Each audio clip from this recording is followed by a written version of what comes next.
We acknowledge the traditional owners of the land on which this podcast is recorded. We pay our respects to their elders, past and present, and to Aboriginal elders emerging.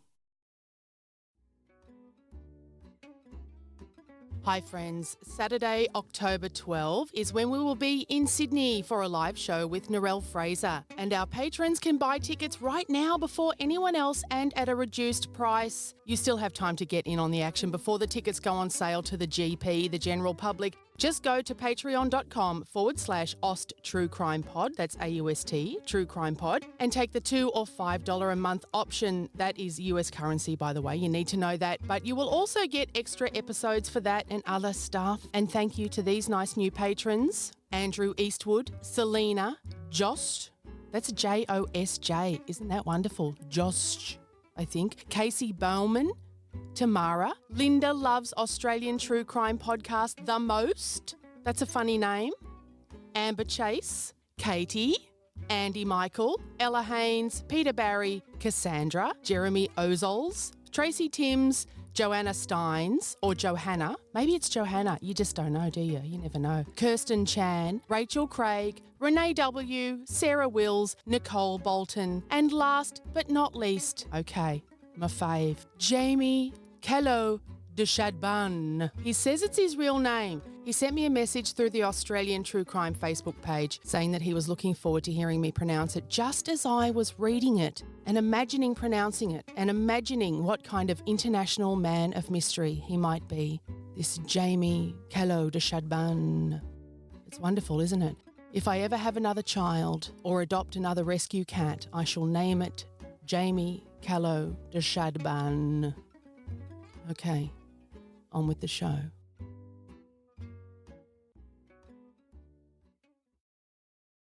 The following podcast contains content of a graphic, violent nature and is not suitable for children.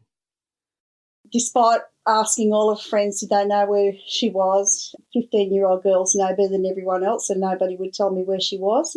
We'd spent the whole week looking for her. I sort of asked everyone, rang around everywhere until we got the knock on the door on that Saturday afternoon to tell us that she'd passed away.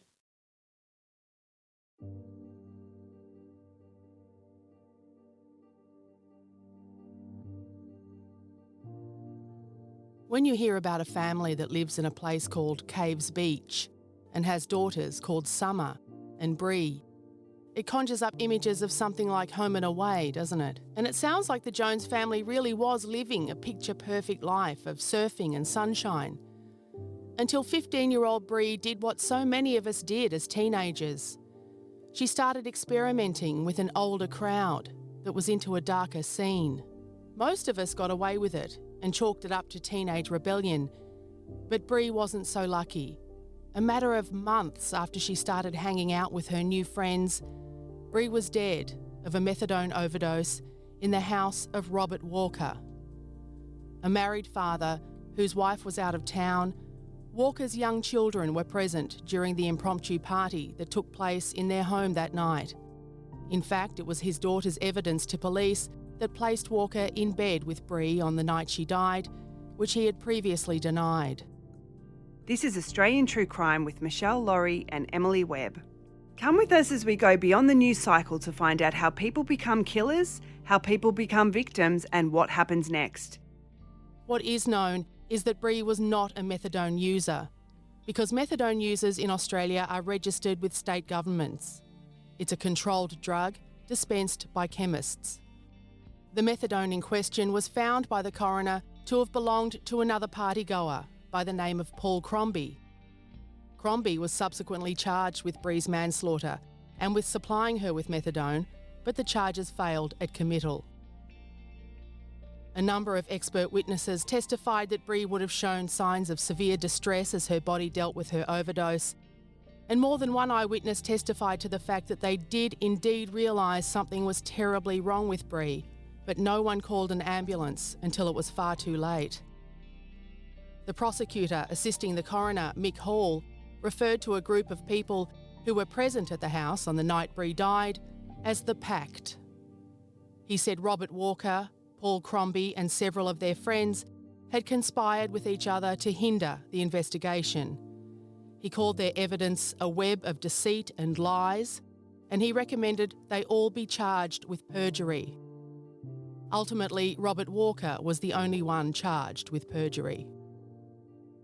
To date, no one has ever been charged in connection with Bree's death, even though in the scenario put forward by the prosecutor, it's likely that someone else injected her with a fatal dose of methadone, and that a number of other people witnessed her in a state of distress and fighting for her life for hours, and yet none of them called an ambulance until it was far too late.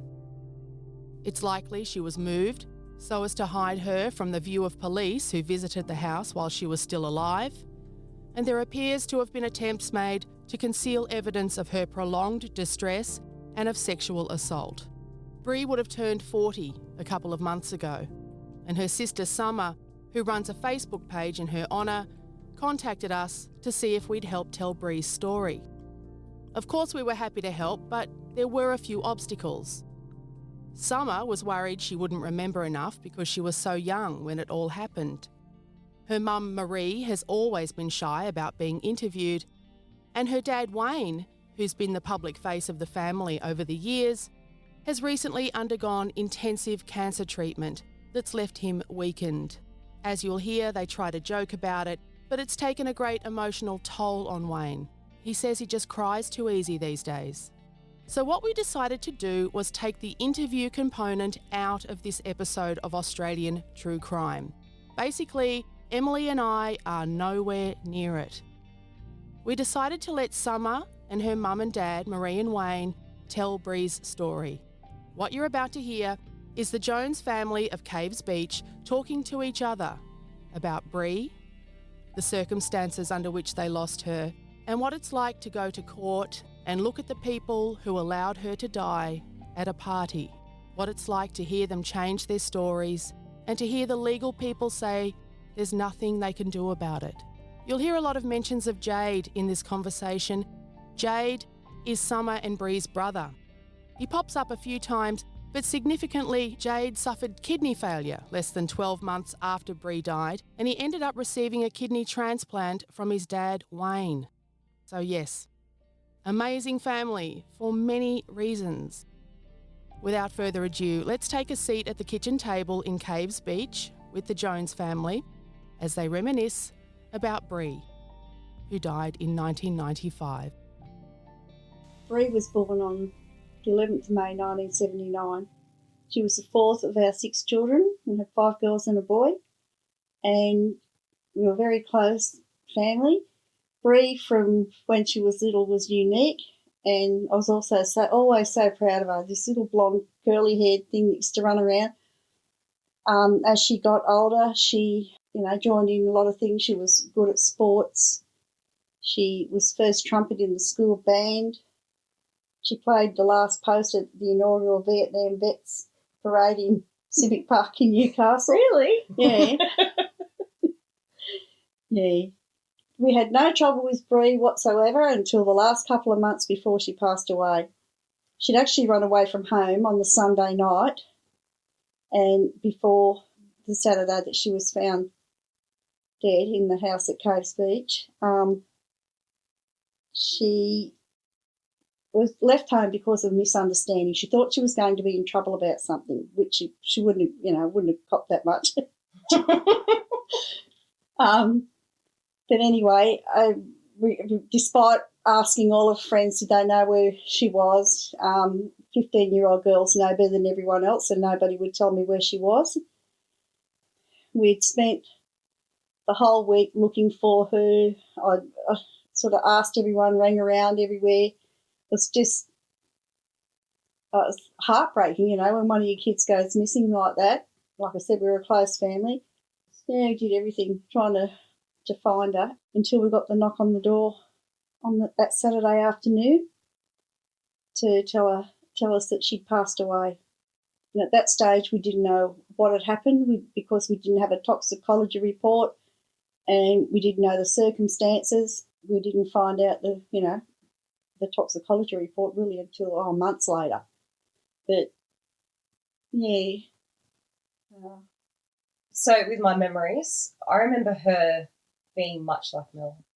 Yeah, Mini in Mel. terms of personality. I used to call them Mini Mel. Yeah. That's Melanie, the eldest sister, the eldest girl.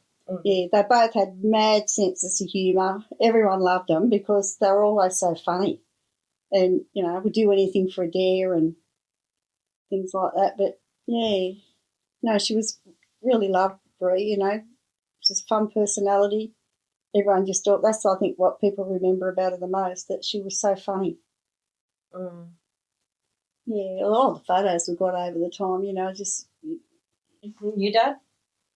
No, what can I say?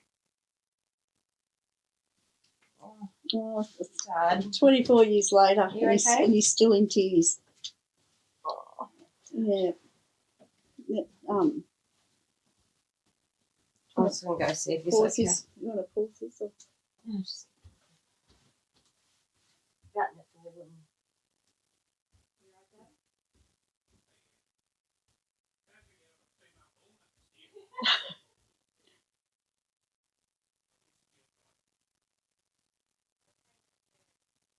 It's funny, I've been married for, I got married at 17. So, what was it, 48 years this year we've been married, and up until Bree died, I'd never seen him, Wayne, shed a tear. But he gets so easily upset now, you know, especially, you know, I just different things set him off. Mm. It's too bubbly.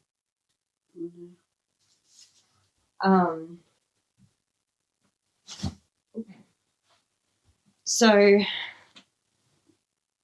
I guess the night of her death, what sort of... Well, we got the knock on the door about 5 o'clock in the afternoon. I remember it was night time. Yeah, it was dark because it was June. Beck's backyard or home. Yeah, we were getting ready to go up the hospital to visit Kimmy. Remember she was in hospital with an asthma attack? Yeah, and... I remember no one was here with me. Yeah, there was just you and I here, and I was folding up some clothes or something ready to go and visit Kimberly in the hospital, and the police came and said that Bree had passed away. And I didn't believe them. I just wouldn't believe it.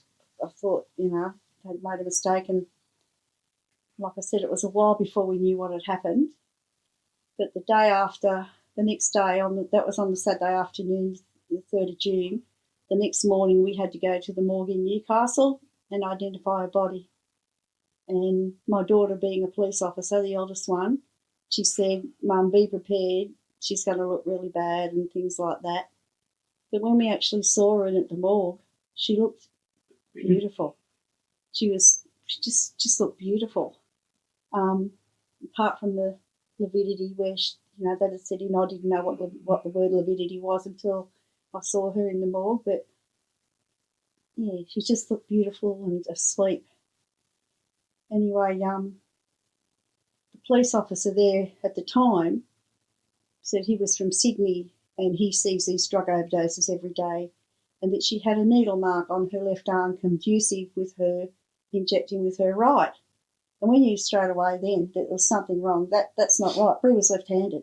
And he said, oh, no, he said, I asked the people at the house and they said she's right-handed. So here he was arguing, asked the parents, of, you know, saying that that Bree was left-handed. So was he part of the case, or? Oh, I don't know what he was. He was just the one that took us into. He was just the one that had to go accompany us. He always denied he said that later on. He did. You know, really? Yeah. Mm. But He anyway, got pulled up about it. Yeah. But anyway, so right from the start, like, there was lies being told. Over the next few days, there were statements made. The main players that were at the house all made different statements, you know, up to 4 each. And when it did get to court, they sort of said, well, the defence is, even if they did turn around now and tell the truth, which are we supposed to believe? They've made that many false statements. Why did only one get charged with perjury when the coroner recommended that they all do? Because what had happened, they had interviewed everyone. I think I remember at the first inquest they said that most of them had agreed to DNA testing. Walker didn't. Yeah, but one of them didn't, but they never told us who the one that wasn't tested. And then years later, the DNA laws changed. And anyway, so they were able to get that Robert Walker and DNA test him and found out that he was probably, that it was his DNA that was, found on Bree, and that he had lied about it in court. He denied it. So he was done for perjury and he got 6 months. That was the only one that's ever been. No, I honestly think they only put him in jail because they kept coming up with court appearances and he wouldn't show, or he'd have a doctor's certificate or something else would happen. And then finally they put him in jail because he wasn't turning up, right? And so then, but I think he'd done about 3 months because he'd been in jail waiting, right, because he wouldn't turn up. So they said, righto, you're in till your court case. And I can't remember. I think we had a little bit of a blow up in the court. Did we yell out or something? I don't know. But it's been a while. But I remember the magistrate absolutely devastated me. Said, oh, well, for time already served, he got about 3 months. He'd spent about 3 months in jail, or maybe a bit longer, who knows. But he just said, oh, well, for time already served, bang, bang, bang. And I went, you're kidding, And me and Jabe had been out at the courts we were at. They had like an open sort of air cell where they bring them across into the courtroom. And me and Jabe had walked out there because that's where I actually grabbed Walker by the... Well, yeah, just say it. Oh, I grabbed him by his throat. Walker? Remember I grabbed him by his throat and pushed him up against the wall?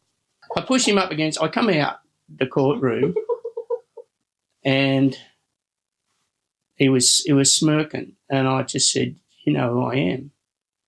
And our case, because we had to wait for other people to finish their case. We never ever got a courtroom to ourselves, really, did we? Except for the coroner's inquest. And even then, we'd have to go certain days. Anyway, I remember I come out the courtroom and he was talking to these people and he was just this smirk on his face. And I just grabbed him up under the throat and pushed him against the wall and said, do you know who I am? And he said, no. I said, I'm Bree's dad. And when I grabbed him under the throat, he lifted his, he's getting ready to smash me. And I said, go on, hit me. I'm going to bite your fucking throat out. I was pretty guttural. And I said, you're a murderer, a rapist, a liar. And anyway, I think they had security there or something come up.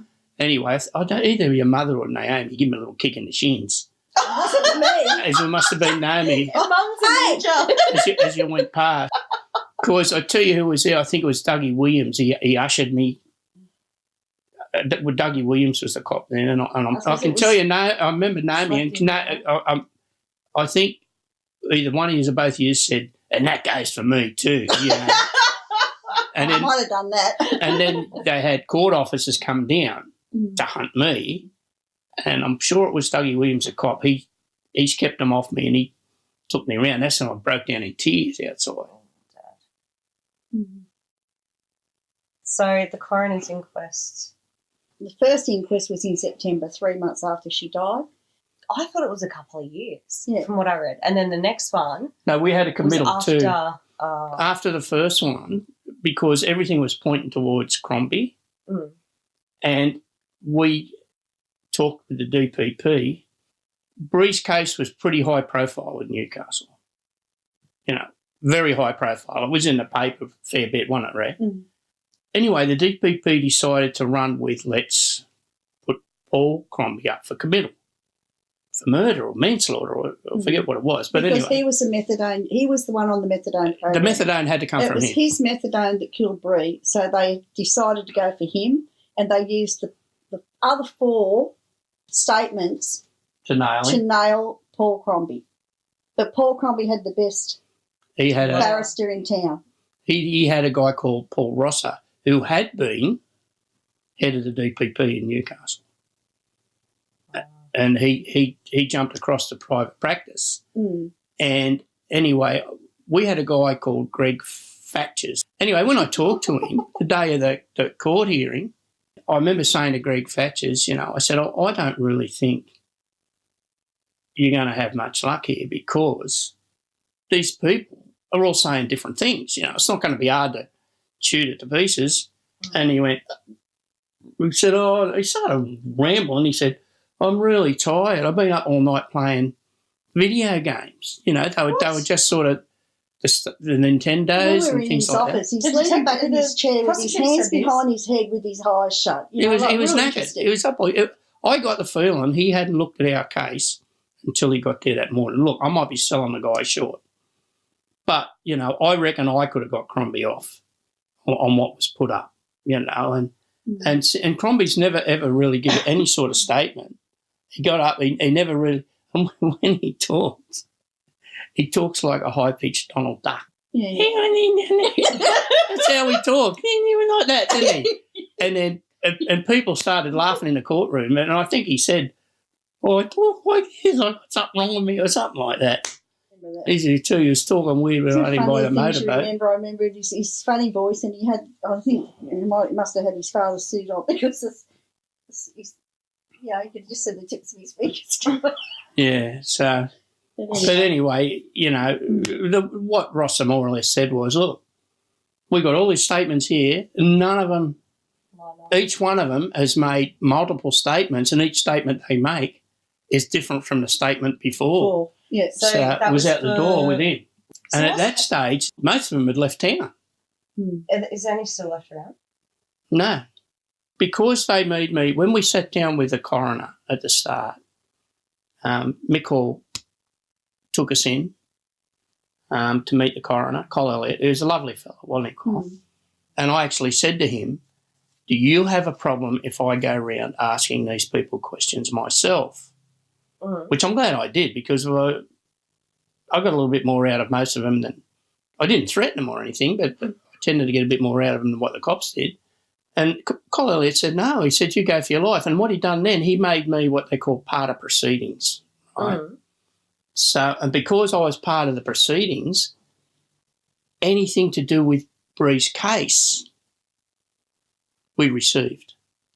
Now, what happens – I don't know if things have changed, but what happens if you're not part of proceedings? You don't get it. Well, you can, but in them days it was $4 a page for them to print it off. And I've got thousands of pages.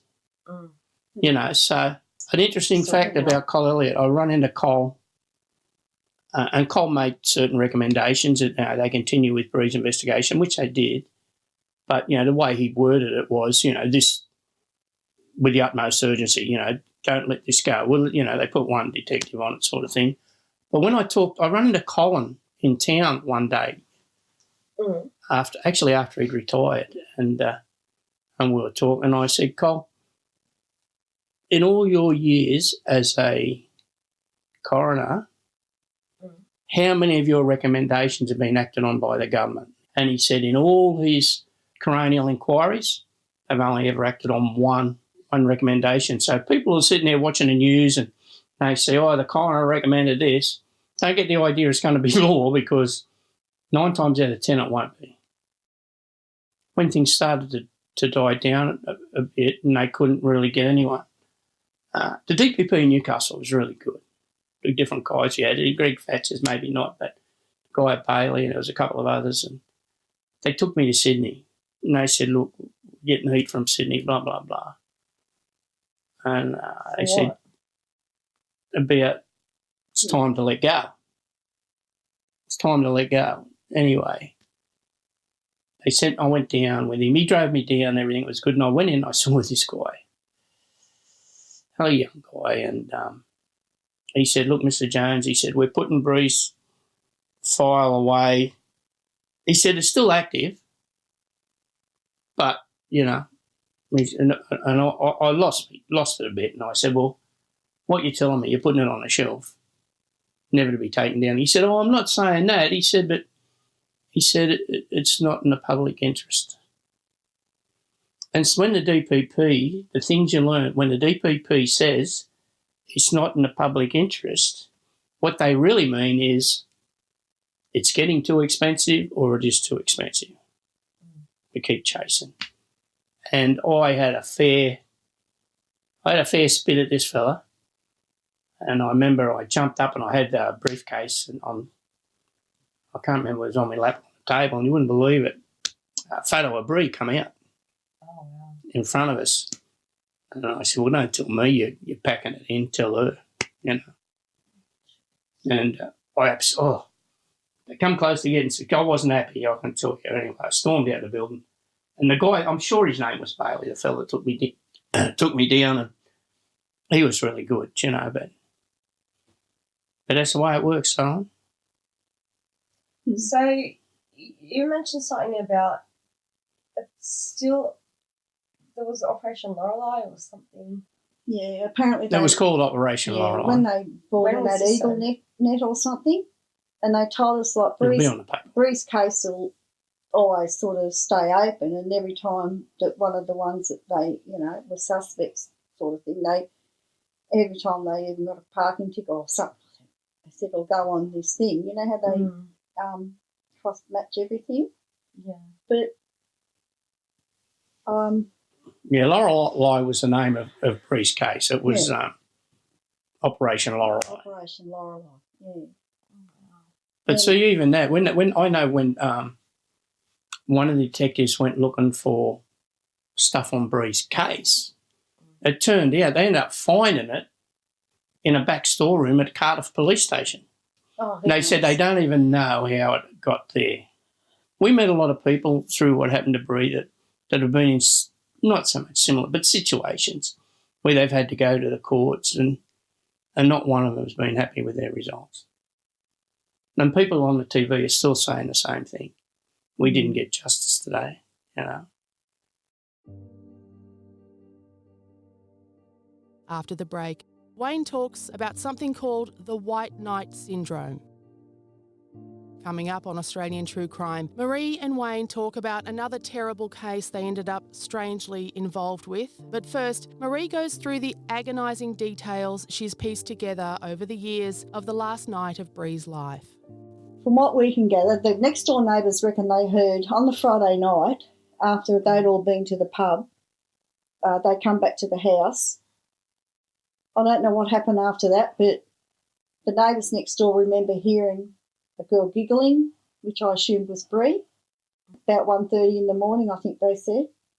Yeah, so what had happened, they've all come back to the house. Something obviously has happened then on the Friday night, right? Someone's heard Bree giggling about 1:30 in the morning. I don't know what's happened after that, but early hours before, about 7 o'clock or 6:30 or something in the morning, they realised Bree was in trouble because she had copious amounts of fluid coming out of her, and that Robert Walker's 7-year-old daughter at the time had said Bree was making sick noises. So they knew she was in trouble from early hours of the morning, right? Yeah, he maintained he didn't even know she was in the bed next to him. And instead of calling, if Bree had took the drugs herself or anything like that, they would have just called an ambulance and got her help, but they didn't. What they did instead was push her body off the bed where she was onto a single mattress between the bed and the window. So I think that would have happened when the police knocked on the door, because they came and knocked on the door about 8:30, 9 o'clock in the morning, because the landlord lady, they'd been staying up, up until the Wednesday, had complained because she'd locked them out because they hadn't paid their rent or something, and he come to get his car and he pushed it down the hill down to where Bree was, and I think they were getting ready to dispose of a body. Anyway, the police came and knocked on the door, and they had no reason to go inside, but I think if they had gone inside then, they probably would have found Bree still alive.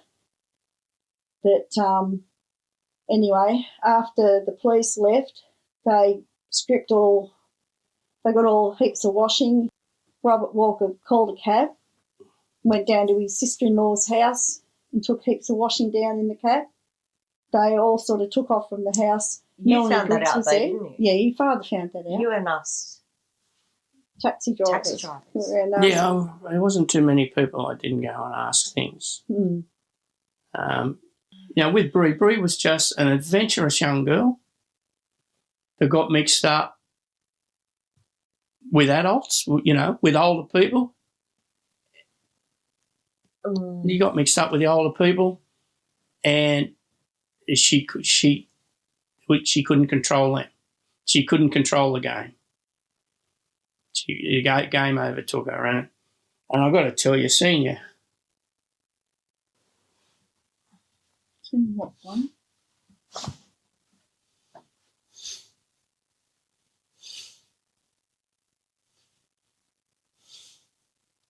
I'm good. I'm worse when you do that. Don't be nice to him, son. Don't comfort me. Be cruel. Seen your mum at the morgue. She was cuddling her Wasn't supposed to even be anywhere near. and caressing her. It's just so sad. She was just beautiful, just laying there. Filthy fucking God.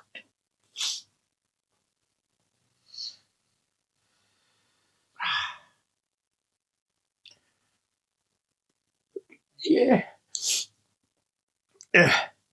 Worst day of your life isn't when your child dies. The worst day of your life is when you've got to identify it. That's the worst day. Because, then it sounds terrible, but you're sort of thinking, I was thinking, no, they got this wrong. This will be someone else's kid. But it's not. And for everyone else around us, it's just business as usual. Fill this out. Fill that out. And I remember just watching him up. She was so gentle.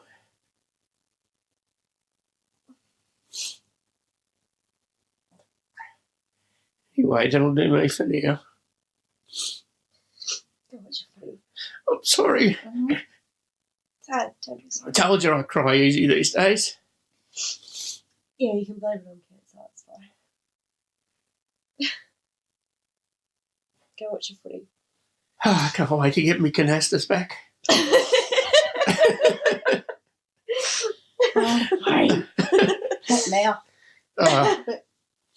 No, It's true. I think, I'm sorry, darling. I didn't mean to do that. No, it's been a hard few years, I can tell you. The 6 months after Yeah. Bree died, Jade got the, 14-year-old son has kidney so failure. that's what I wanted to ask you, because I read in one of the articles, it said a few years after, but I always remember Jay being 14 when he He got was sick. 14 when he got sick. Yeah, he was 6 months after Yeah. Bree died. Like, Bree died in June, and in the end of he went surfing one day and come home and said something's wrong, and he was shaken. He was always fit and healthy and everything. Yeah. And so, within... But we didn't do the transplant till 2000. Yeah, he was 19 when he got it done, yeah? Yeah. He was 14 when he was diagnosed. 14 when he was diagnosed. 17, I think he was on dialysis. And then 19 when he got the kidney off your But dad. he got in a few times after surgery, but he kept getting staffed, didn't he? Or... No, not staph. No. Just I sick. thought it was It's staph. just one. You got to have so many markers to be able to. Everything's got to be right on the day. And Yeah, we went in 3 or 4 times. because they knock your immune system out straight afterwards. You have to be perfectly fit. You know what I mean? As fit as you Yeah. can. Yeah. And We used because to- it was a live transplant too, with your dad giving him the kidney, it had to be. He had to be fit as well. Yeah, we used to go in on a Sunday night, and Jade, so it went for a long time because Jade wouldn't take it because you got to get psychologically evaluated, and he just felt bad taking my kidney. Yeah, So all this picture, losing Bree. 6 months later, he's sick. 2 inquests. It was a really hard road. but having said that, the fact that we had so many of you kids to keep us busy, Well, that was it. if Bree had been an only child, we'd have just wallowed in. Because I can remember the day of Bree's funeral, and from when she died and through to the funeral, because we had to wait a while for the autopsy, everything was busy. There was people everywhere, people coming and going. And then the day after the funeral, it all stopped. I remember we're sitting in and it was A month after Just they seemed so died, the quiet. worst. It's so quiet. A month after It was the just phone so calls quiet. stopped, and like You never. been back at school. You never Yeah. had a chance to think about anything. See, your big sister was away. Naomi, Naomi was Was up in out and about. Queensland. She was up in Queensland. they all come back for it. But then again, everybody sort of went again. But and we had lots of relatives and friends coming around. But you're so busy, and then all of a sudden, day after the funeral, bang. Then you realise. And then it's you go. You realise that I can remember thinking, it can't. If it's not going to work if it's like this forever. But then slowly your life comes back. But if you've only got one child, I used to go to a lot of the drug talks and that, and I always remember there was two things that were said to me that sort of I stopped going. And one person said to me, look, because people were ringing up. Remember, people would ring up and we'd go and talk with them, and they said, you've got to be careful of the white knight syndrome.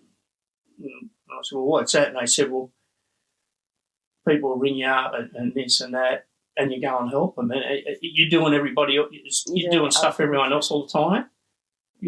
But in the same boat sort of thing.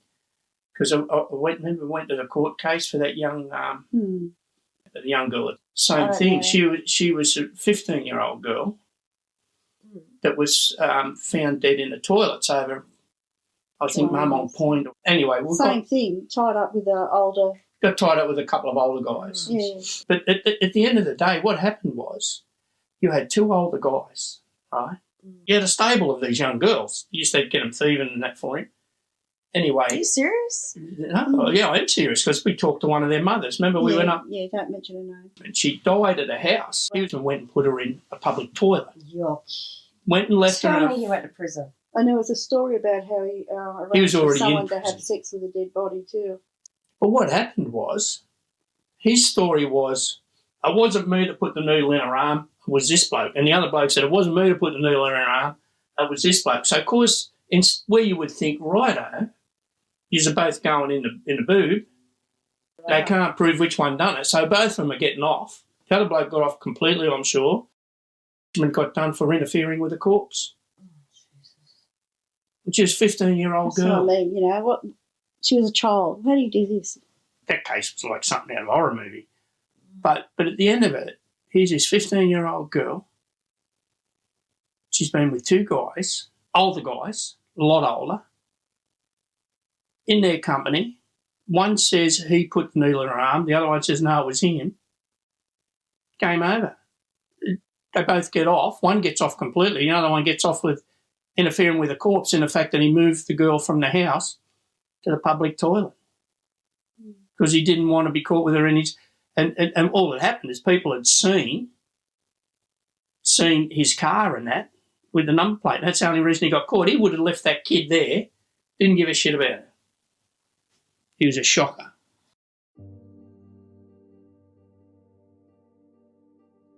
Thank you to the Jones family of Caves Beach.